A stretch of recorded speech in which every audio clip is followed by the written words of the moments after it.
Get ready to go fast, because in this video I will be showcasing 5 of the best sports cars you can get for BeamNG Drive. Each car will receive points based on its quarter mile time, top speed, and finally, a lap around Tsukuba Circuit driven by none other than the one, the only, Serzari. Serzari is preparing to set a new best lap. Now, without further ado, let's get right into it. This is a Hirochi CCM, the latest generation of Hirochi's beloved roadster. Showing today in the 190-4 trim, it makes 190 horsepower from a 2.3-liter flat-4 engine. With a manual folding roof, auto-leveling headlights, and optional collision avoidance systems, the CCF is sure to offer everything you'd want in a modern sports car. But what if you don't want a modern sports car? This is the ETK K-Series, and not the one you were thinking of. This K-Series is from the era of spike tips and Genkos. Equipped with the KR6 package, this K-Series makes 161 horsepower from a 2.4-liter slant-6 motor. With an easy down top, interior clock, and a 5-speed gated manual, this K-Series is eager to offer a refined driving experience. But how could we forget about its more unique brother? This is the ETK K1. One of the more interesting vehicles to come out of ETK. In a 2.5 UKDM trim, it produces 167 horsepower from a 2.5-liter inline-6 and makes that power all the way up to redline. There's no ignoring the K1's complex features, such as the retracting doors and power windows. The roof continues the theme of complexities, taking 4 total steps to put away. Regardless if you can appreciate its features, this wedge-shaped icon is certain to rock your socks off. Though it's not the only wedge-shaped car here. This is the Ibishu 300BX. The more powerful brother to Ibishu's then 180 and 200BX. Equipped with the turbo package 487, it produces 199 horsepower from a 3-liter turbocharged V6. With T-tops, a 5-speed manual, and working auxiliary gauges, the 300BX is another fun car from the land of Ibishu. But it's not the only Ibishu on this list. Lastly, we have the Ibishu Saga. The Saga was Ibishu's answer to those wanting a high-tech luxury sports coupe in the late 80s. Here in the 2.6 VTS AWS trim, it produces 156 horsepower from a 2.6-liter flat-6. Equipped today with a 5-speed manual, a sunroof, and a 4-wheel steering system, the Saga is certain to offer a very unique driving experience. Now that we have gone through every car on the list, let's get into the performance test. Before we do so, here is a brief disclaimer.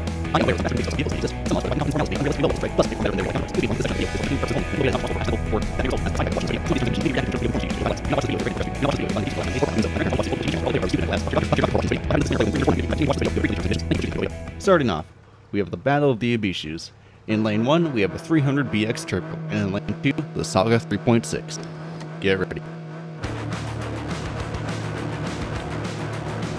The 300 bogs hard while the Saga spins its wheels. In the second, and the 300BX is already blown away. The extra 43 horsepower really showing its worth. The Saga has given a valiant effort, but it is no match for the turbocharged BX. 4th gear down, the gap's only growing, and across the line they go.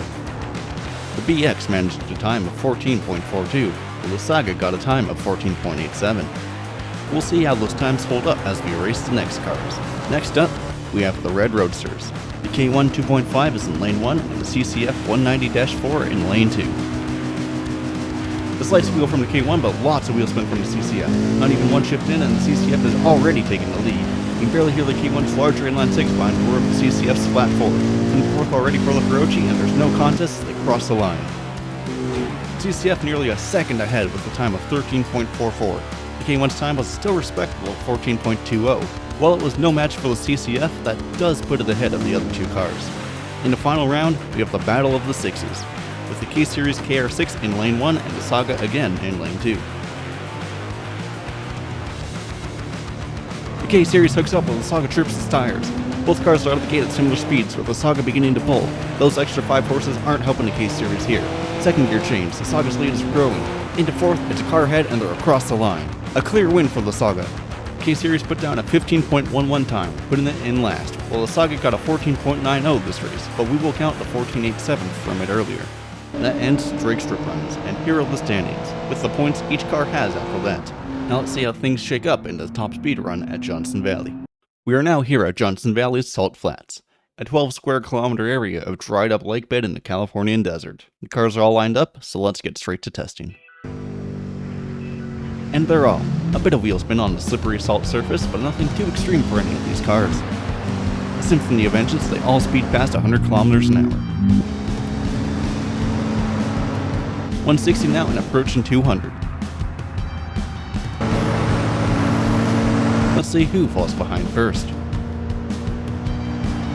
And it's not just one, but two cars. That's right, the Hirochi CCF is technically the first car to hit its top speed, being electronically limited to 209 kilometers an hour. But it's not the only one topping out.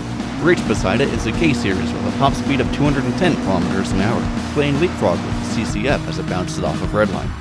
Moving over to the other cars, we already have the top three. So, which one is next?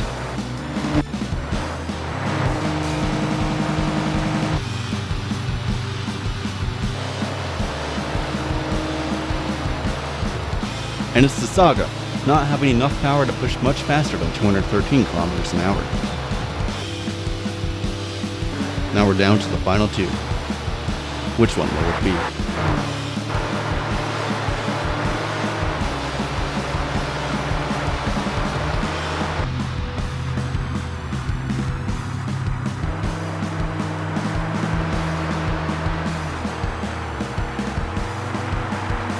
And the 300BX is pulling away. The K1 finally runs out of steam at 231 kilometers an hour. The 300BX, on the other hand, keeps pulling all the way up until 261 kilometers an hour. And with that, here are the points for the top speed test. And here's how the standings have changed. Two cars tied for first, with the CCF slightly behind. 2 of 3 tests down. Let's go into the final showdown to see who takes home the crown. Individual laps driven and narrated by Serzari.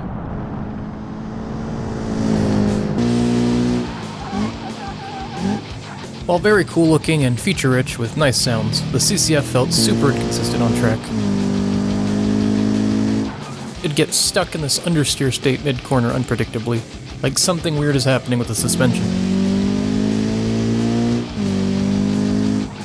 Combined with the peaky power curve that bogs in hairpins and weirdly erratic ABS behavior, it made for an uncertain and unresponsive car when driven on the edge.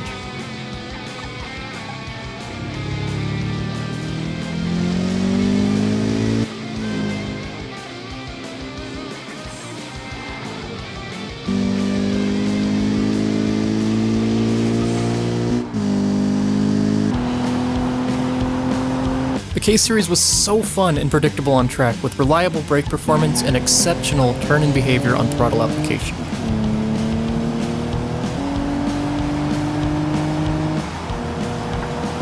A very planted and approachable sports car with smooth power delivery that felt right at home here. It sounds good and looks good too. Awesome roadster.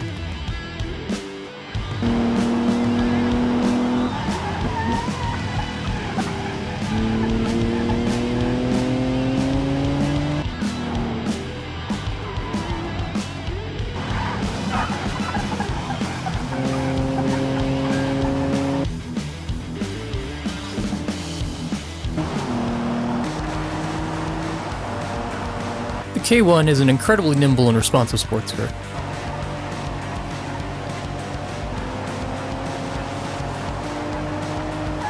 It responds quickly to pedal inputs and rotates on command.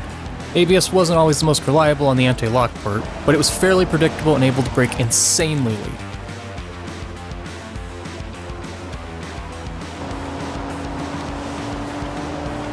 The only odd behavior I noticed was peak lateral G's sometimes happening at abnormally high slip angles. It's fun, but odd.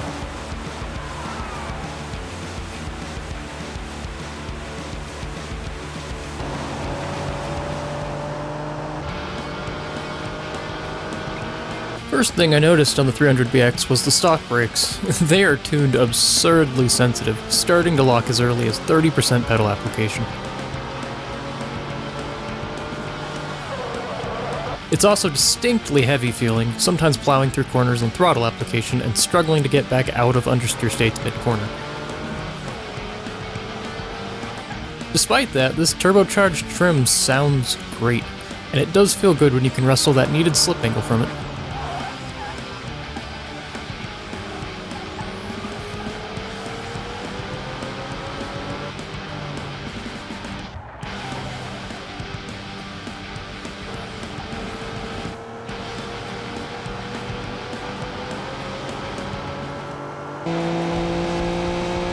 A very curious drive on a racetrack, this Saga combines rear-wheel steering with no limited slip differential.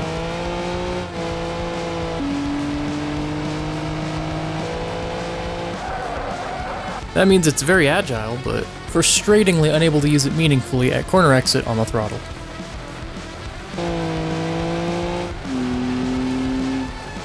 It also sacrifices a bit of stability at corner entrance.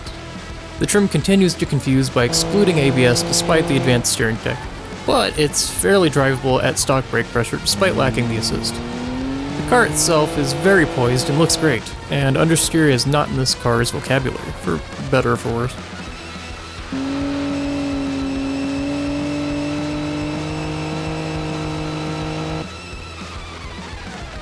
Thank you for that, Serzari.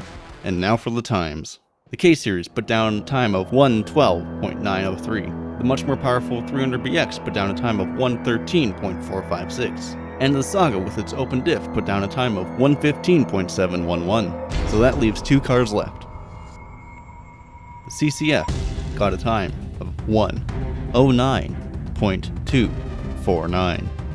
And the K1 managed a time of 1:09.516. That means the CCF got the fastest lap, but it is not the winner of the best sports car roundup. Instead, the consistently second place K1 has collected the most amount of points to be the best sports car here today.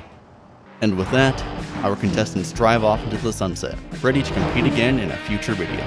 Maybe the CCF will take home the crown. Maybe the Underdog K-Series will find a contest it truly excels in, so that will have to wait. Until then, this has been Akimbo, and I'm signing off.